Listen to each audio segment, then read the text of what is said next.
Growing up with Parks and Recreation on my living room's TV every Thursday night, I know just as much about Pawnee as Leslie Knope, but even I missed an early show moment that gives me greater respect for a series I regularly devour, like Rob Swanson digging into a 5-course dinner consisting only of steak.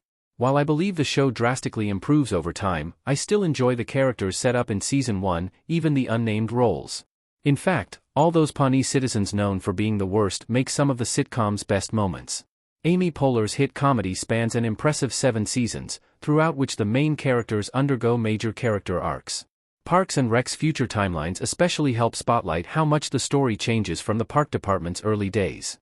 A sucker for a happy ending, I was ecstatic to see fan favorites like Andy ascend beyond his humble shoeshining days and grow into a loving mother.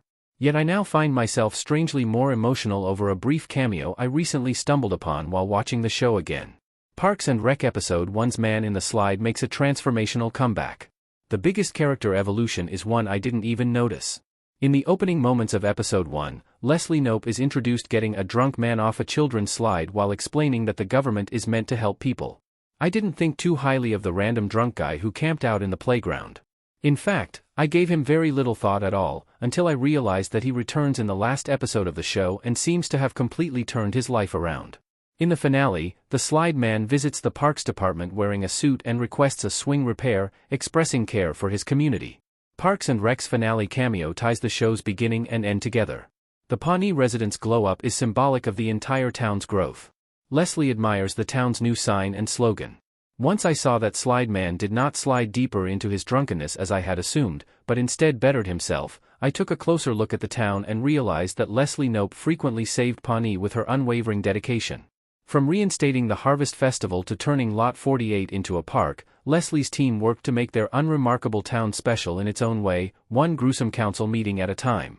My shock upon discovering Slide Man's off-camera evolution helped me appreciate the many quirks I had taken for granted every time I escaped through my TV screen. The show oftentimes disgraces Leslie's home, mocking her passion for public service in a place where people treat a miniature horse like God and guzzle literal, child-size sodas. If you asked me if I would visit Pawnee in the early seasons, I would have rerouted the map to Eagleton.